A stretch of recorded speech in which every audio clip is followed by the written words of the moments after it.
Los que nos decimos científicos hacemos ciencia en todo momento, digamos. Básicamente yo creo que la idea de ciencia es trabajar en algo que es un constante descubrimiento.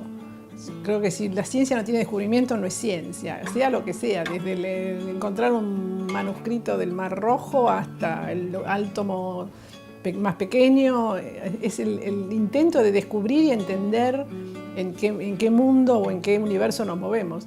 Yo creo que ciencia y descubrimiento son cosas que van unidas.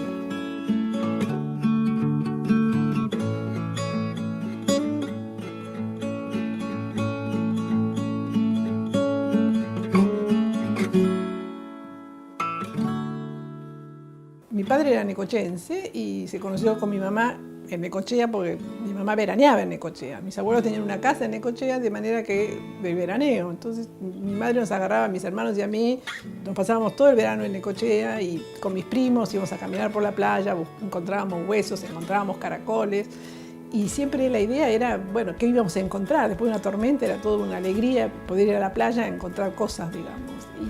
Y eso a mí personalmente me marcó. Mis hermanos en el mismo entorno hicieron cosas muy distintas. Evidentemente hay algo personal que hace que uno se incline por una cosa o por otra, pero esa sensación de descubrir, de ver, a mí personalmente, por eso me interesó la biología. Siempre tanto nuestros padres como nuestros abuelos nos incentivaban a hacer cosas, a descubrir, ya sea caminando por la playa, ya sea yendo a un taller de dibujo. Entonces siempre la idea era descubrir y hacer cosas, digamos, nuevas o distintas. Y probablemente eso me llevó a estudiar biología inicialmente. Después el hecho de trabajar con animales vivos no me gustó mucho, entonces decidí que era mejor trabajar con animales que se habían muerto sin que yo tuviese nada que ver. Y por eso me dediqué a la paleontología. Un día íbamos caminando por la playa después de una tormenta y encontramos un huevo de tiburón o rayas, que son comunes. Realmente están vacíos porque ya nació el embrión. Lo abrimos y miramos a trasluz y se veía el embrión adentro del huevo. Lo encontramos en la playa y después de una tormenta y el mar estaba muy feo, entonces dijimos, no podemos volver al mar. Entonces agarramos un balde de agua de mar, llevamos el huevo, la abuela tenía unos enormes frascos de dulce, pusimos el huevo en el frasco con agua de mar. Claro, pero el agua de mar había que cambiarla todos los días, entonces todos los días veníamos, yo tendría 12, 13 años, con agua de mar nueva. Después le dijimos a mi papá que trajese unos oxigenadores de Buenos Aires porque tenía peceras, entonces teníamos el embrión en un frasco enorme con agua de mar oxigenada, entonces toda la familia dependiendo de qué pasaba con el huevo en crecimiento. Llegó el fin de las vacaciones, nos tuvimos que volver y el huevito estaba todavía pero mi abuela se quedaba. Entonces al mes llega un telegrama a mi casa, pues yo te digo los años que hace, de un telegrama que decía, nació Rayito. Había nacido, entonces mi abuela agarró el frasco, se metió en el mar y lo dejó. Entonces ese recuerdo te demuestra en qué ambiente me crié. Yo ya estuve hace unos años, primero estuvimos acá con Víctor y después estuve con Andrea, con Peter y Sue, y anduvimos por esta parte. Ahora vamos a volver a ir, a ver si podemos hacer una medida completa. Lo que tiene ese lugar es que logísticamente estaba bueno. Sí, bueno, hay que acampar, claro, por supuesto, pero hay que acampar más del lado de Vázquez que del lado de Rivera. De Rivera la ventaja que tiene una arboleda muy linda. Lo de Vázquez también tiene una arboleda linda, pasa que ahora está abandonado. A Beatriz la conozco un día 15 de marzo del año 1985, porque era mi docente en paleontología general. Fuera de lo que eran sus obligaciones docentes, asistía como jefa de trabajos prácticos también por la noche. Cursábamos 3 veces por semana, en el primer cuatrimestre hasta el invierno, y la impresión que me dio Beatriz es que era una locomotora. Y tenía, te podría decir que era una persona inspiradora o una formadora de vocaciones. De hecho, yo la cursé en 4º año esa materia, iba a ser vulcanóloga y sin embargo cuando empecé a cursar los trabajos prácticos de esa materia decidí inmediatamente que lo mío era la paleontología.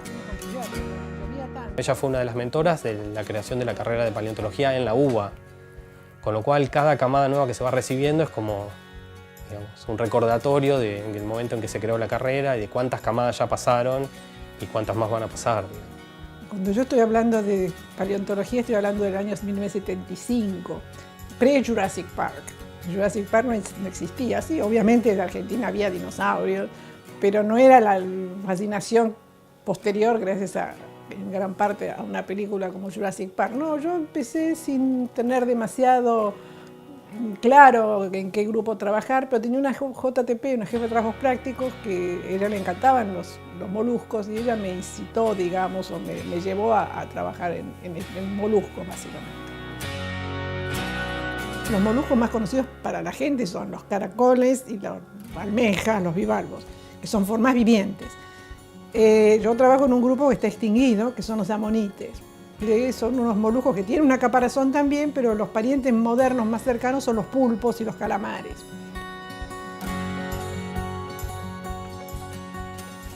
Cuando yo estaba cursando las materias de paleontología y bioestratigrafía, mi jefa de trabajos prácticos, que era la doctora Lidia Lustig, lo primero que me dijo es: los paleontólogos tienen que trabajar con material propio. Uno puede estudiar colecciones de museos, pero vos tenés que hacer tu propia colección. Entonces es importante que cuando decidas en qué grupo querés trabajar, tenés que ir a buscar tus propios fósiles. Y bueno, empezamos con la idea de los amonoideos y ella me conectó con geólogos del Servicio Geológico que estaban trabajando en la cordillera. En Argentina, básicamente, los amonites están en áreas que son todos marinos, entonces hay que buscar lugares donde haya habido rocas de origen marino. Y en nuestro país están todas al pie de los Andes.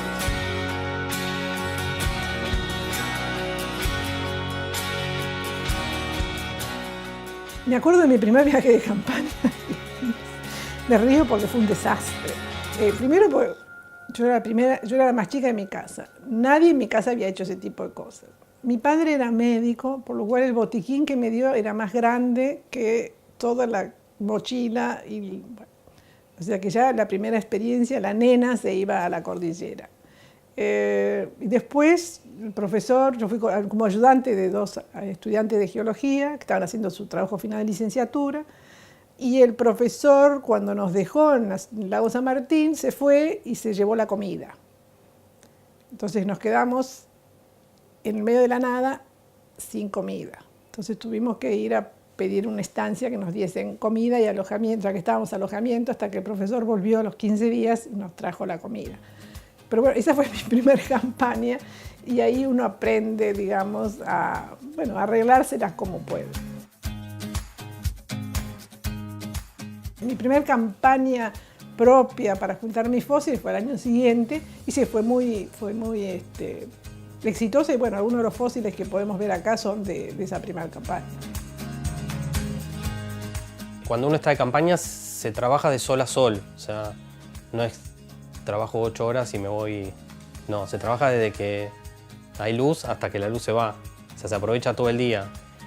Y que además hay veces que cuando uno va de campaña encuentra obstáculos, o el clima, o que no puede entrar a tal lugar, o que el campo estaba cerrado. Bueno, siempre hay que buscar alternativas para poder aprovechar al máximo el campo. Digamos, la noción de que cada día de campo uno está invirtiendo mucha plata del subsidio y del proyecto. Entonces, que no hay que desperdiciar un minuto. Tengo que decir algo básico de mis cursos de paleontología general. Los amonites se dice que son grupos que son fósiles guías. ¿Qué significa que un organismo sea un fósil guía? Bueno, que nos sirve para determinar la edad de las rocas en las que los encontramos. Y como eran organismos marinos que vivían en el mar, tienen una posibilidad de dispersarse por las corrientes en todo el mundo. De manera que uno puede encontrar en nuestros Andes los mismos amonites que encontramos en los Alpes hoy día o que encontramos en la Antártida.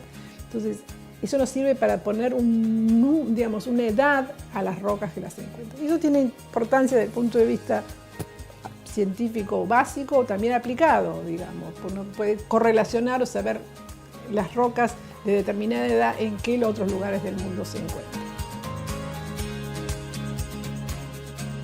En el caso de Argentina especialmente, desde que el boom de la famosa vaca muerta, de los hidrocarburos no convencionales, los amonites fueron muy útiles, de manera que uno les puede, ayudar, a los colegas de la industria, a modelar determinados niveles con esa información que lo proveen los amonites. Vaca muerta es un dato, es excepcional, no solo por su potencial de hidrocarburos, sino por la enorme cantidad de aminoides que tiene. Entonces, a mí me resultó sorprendente ver la enorme cantidad que se preservan en el subsuelo y cuánto eso ayudó, digamos, a definir horizontes muy fácilmente.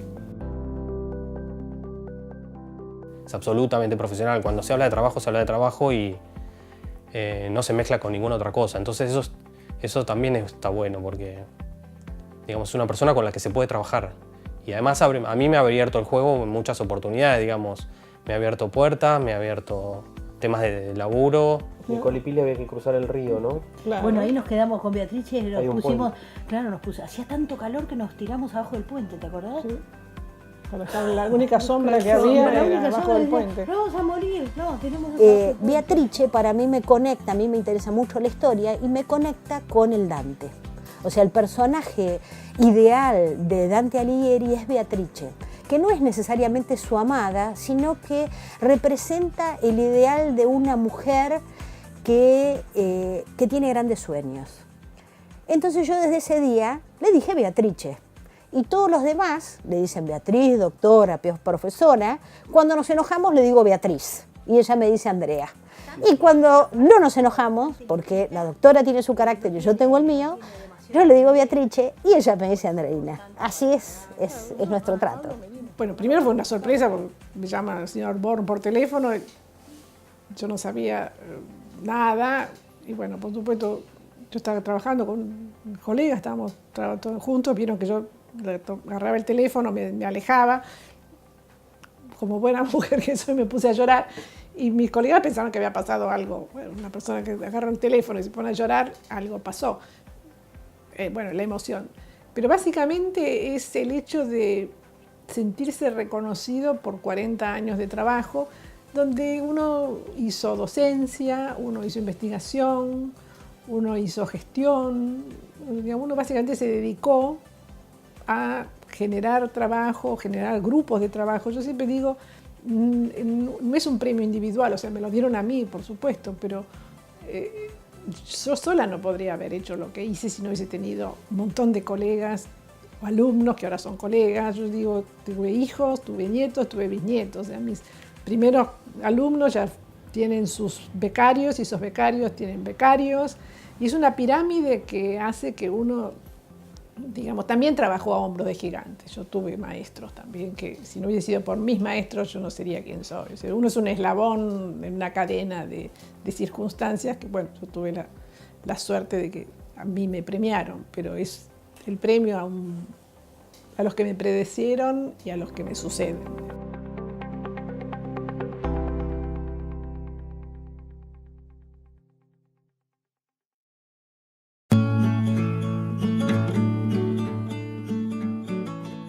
No todos los paleontólogos son amigos del campo. Hay una manera un poco burda de decirlo, estamos los barreros y los que no son barreros. Los barreros son los que vamos al campo, nos tiramos al piso, nos llenamos de tierra, y hay paleontólogos que hacen otro tipo de cosas, grandes teorías, líneas evolutivas, de biología molecular, que no sé si les gusta tanto ir al campo. O sea que hay geólogos y paleontólogos que les gusta mucho ir al campo, que si no van al campo no se sienten que están haciendo lo que tienen que hacer. Y hay otro grupo de gente que ya eso lo ha dado por superado, digamos. Yo no voy mucho más a algunos lugares en el campo porque el físico no me da. Y hay que reconocer que llega un punto que hay cosas que yo no puedo ir a trabajar a 4 o 5 mil metros de altura con una mochila al hombro. Pero sí todavía puedo trabajar a 2000 metros con una mochilita al hombro. Y yo creo que ese espíritu no se pierde nunca.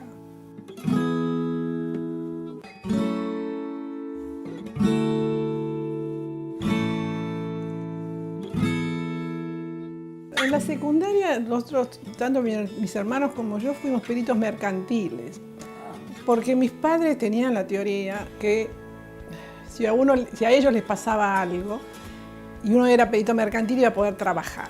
Terminé la secundaria e inmediatamente hice el ingreso libre a la facultad y a los 2 meses de terminar la secundaria estaba en Exactas. Cuando yo empecé a estudiar biología, estoy hablando de la década del 70, todos los biólogos queríamos ser biólogos marinos, porque estaba Jean Cousteau recorriendo los océanos del mundo en un velero, era sumamente romántico y todos queríamos ser biólogos marinos. Cuando yo estaba a mitad de carrera, que empezamos a tener asignaturas donde había que trabajar con animales vivos, ya ahí me sentí un poco incómoda.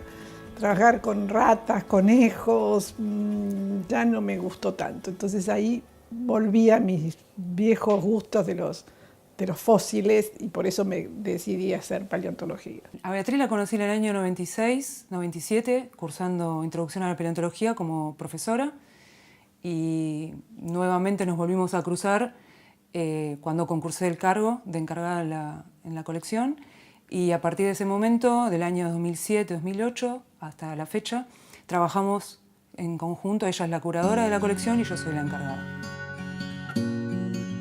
La colección de la facultad data de hace 150 años, de cuando se creó la UBA, y requiere una constante supervisación y cuidado. Aproximadamente nuestra colección cuenta con 40.000 ejemplares. Generar mi cargo como encargada de la colección habla de ella a nivel de visión global. La colección siempre fue como cuidada en partes, ¿no? Según el investigador que tenía su material, cuidaba ese material. Ella le dio una visión global a la colección, poder ver a la colección como un todo, no solamente el material que uno estudia, sino todo lo que pertenecía a la facultad. Y también poder darle el valor de patrimonio que tiene para la facultad. Siempre se lo he dicho, ha sido una gran mentora. Beatriz es una persona que es una mentora de jóvenes, es una persona que ve a la gente joven con interés y la incentiva. Te diría que ella no te va a decir eso, pero hasta inclusive con sus propios fondos, no con fondos que son de universidad o de subsidios, sino que ella ha comprometido sus esfuerzos, su fundación Aguirre Urreta, personales, para que mucha gente viajara. Para mí fue un apoyo constante. No tuve ningún tipo de presión en trabajar con Beatriz, al contrario, es la persona a la que recurro ante cualquier duda académica, digamos, de las colecciones, y ella, en la parte, digamos, más técnica de conservación, fue la que me empujó y me apoyó para poder formarme en todos esos temas. En cualquier empresa difícil, ahí la tenés a Beatriz. Si hay un desafío, Beatriz ya está. Cuando empezamos a trabajar en la alta cordillera mendocina, empezamos a darnos cuenta que nosotros estábamos siguiendo los pasos de Darwin. Y ahí me entusiasmé mucho en leer su diario de viaje, su viaje, digamos, las observaciones geológicas. Él tiene 3 libros. Uno es el diario, otro es un libro un poco más novelado, digamos, y después las observaciones geológicas. Y con esos libros en la mano uno iba siguiendo los pasos de Darwin. Y ahí fue el inicio de un estudio un poco más profundo de lo que él había hecho en Argentina para, digamos, construir su teoría de la evolución por selección natural. Es algo muy lindo para una persona que trabaja en regiones así aisladas, encontrarse con la posibilidad de seguir los pasos de una eminencia como fue Darwin en las mismas condiciones que él. Un colega mío, cuando hizo una conferencia hace unos años, mostró una foto de Londres hoy y Londres en la época de Darwin. Son 2 mundos distintos. Río de Janeiro hoy y Río de Janeiro cuando llegó Darwin son 2 mundos distintos. Los Andes de Mendoza cuando estuvo Darwin y ahora son iguales. Entonces uno se siente que es una inmersión en el pasado, digamos, y uno puede sentirse haciendo las mismas cosas que hacía una persona como Darwin sin ver un gran cambio. Y eso es la maravilla de nuestros paisajes y nuestros lugares. Y como que uno se acerca un poco más a las vivencias de una persona como él si uno se encuentra exactamente en la misma situación.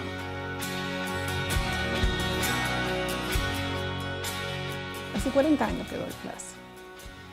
Y el gap generacional cada vez es mayor.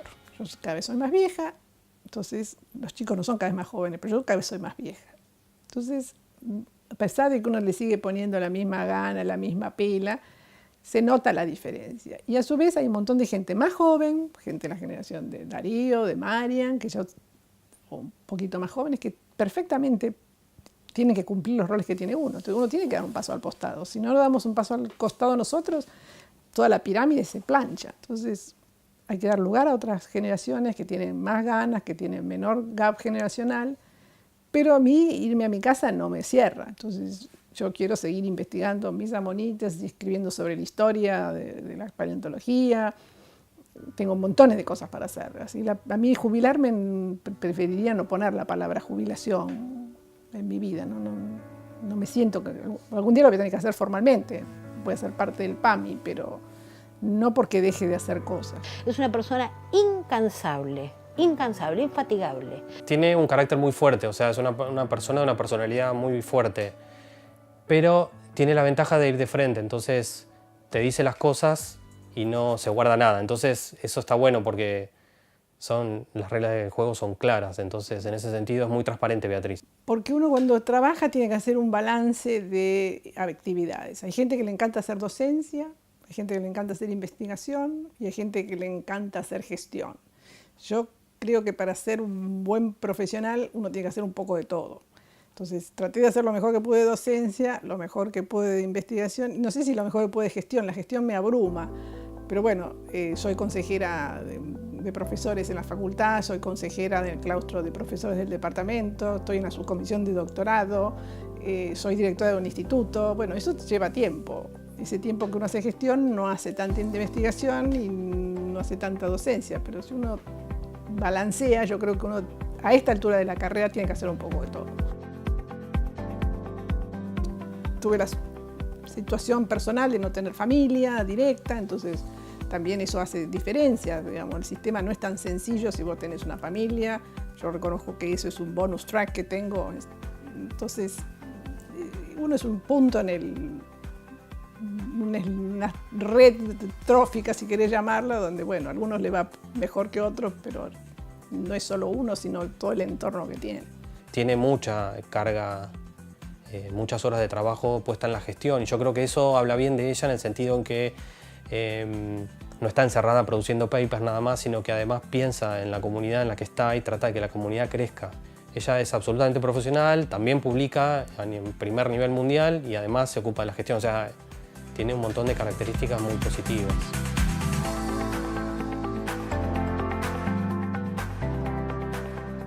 El tema de la mujer es un tema complejo. En la geología, dentro de todo, era un lugar donde había menos lugar para la mujer.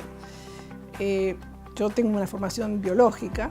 En biología había muchas más mujeres o chicas cuando estudiábamos. Yo me recuerdo que el primer examen que yo me animé a darlo con pantalones fue el examen de paleontología. O sea, cuando yo estudiaba en geología, para dar examen no tenía que venir de pollera. Era un mundo de hombres la geología. Pero después te das cuenta que eso es una tontera, digamos. Llegar a esto es porque uno ha tenido la tesón y la constancia de trabajar duro y estar rodeado por colegas que apoyan independientemente del género que uno tenga. Y no hemos sido discriminadas. Beatriz no ha sido discriminada. Sí, desgraciadamente, en una profesión de hombres, una mujer necesita a lo mejor mostrar el doble de trabajo, de iniciativa, de voluntad que un hombre. Entonces, Beatriz eso siempre lo ha demostrado. Independientemente de mi experiencia, yo veo que en Argentina, a pesar de que hay mucho por hacer, estamos mejor que en otros lados. Yo, por ejemplo, estuve 6 meses trabajando en University College de Londres, una de las universidades más prestigiosas del Reino Unido. Fue la primera universidad laica del Reino Unido. Y sin embargo, en el departamento de geología éramos 3 mujeres, además eran todos hombres. Entonces, uno dice, estamos en uno de los lugares más prestigiosos del planeta, las ciencias de la Tierra, y éramos 2 o 3 mujeres, y hace 30 años, no hace tanto.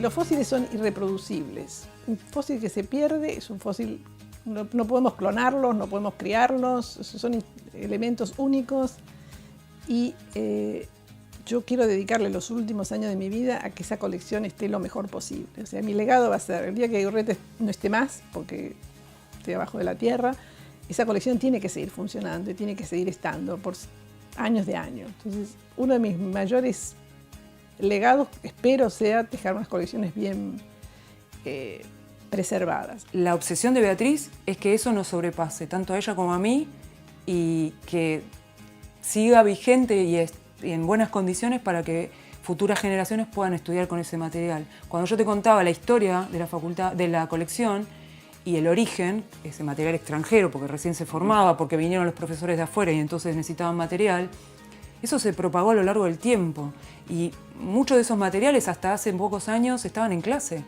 Ella es un generador, una generadora de ideas. Esa generación de ideas está puesta en manos, ya sea propias o de otras personas que pueden ser hacedoras de esos proyectos y de esas ideas. Beatriz es para mí una mujer con un temple y una perseverancia dignas de admiración. Nos ayuda y nos hace crecer tanto profesional como humanamente a todos los que la rodean. Yo creo que es más fácil decir que esa Beatriz imaginaba lo que esta Beatriz es hoy. ¿Qué tengo de aquello? Bueno, las mismas ganas de hacer cosas. Tengo 20 kilos más, probablemente, anteojos, pero desde el punto de vista de lo que yo era adentro, creo que no cambié demasiado.